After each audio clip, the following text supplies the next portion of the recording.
سلام. من معوشم این نهار شما رو گفتی که خواستم چه کنم شما رو ببینم خوش ایه یا نه.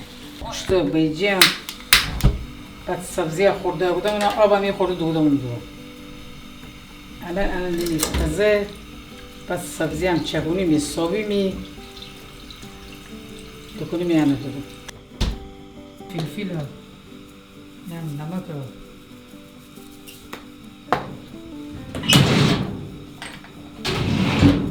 زردچوبه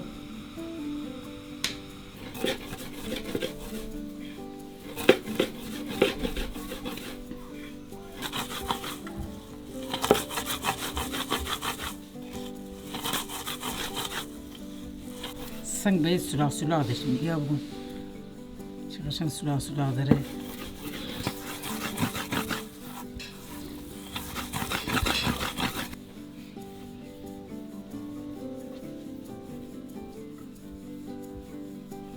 نه دردم این وقت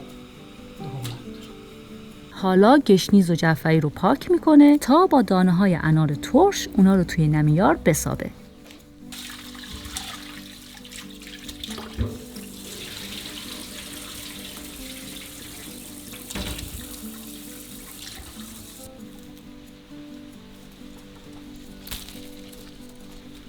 چهار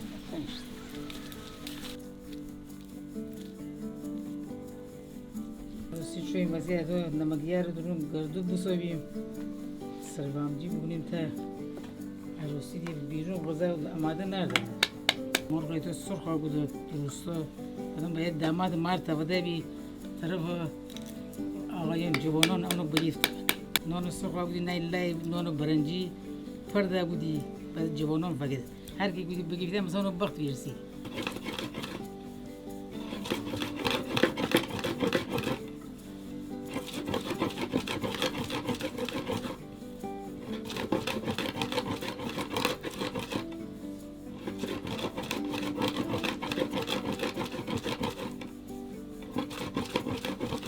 بعضی مثلا نتونده بسابت آبانر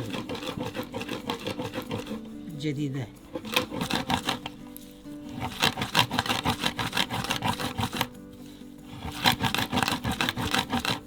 باید سرخ بی بدن یه ذره قشنگ روغن کنم این زیاد نباید سرخ بی فقط باید تفت بخوری.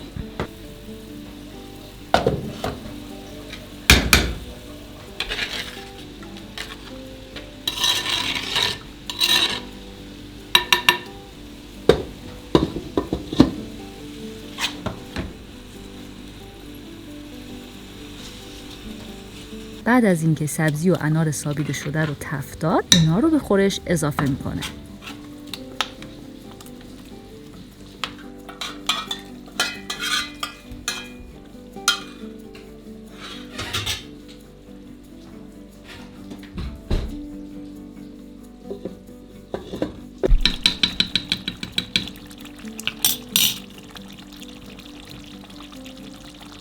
اینم از گمج کباب. نوش جان.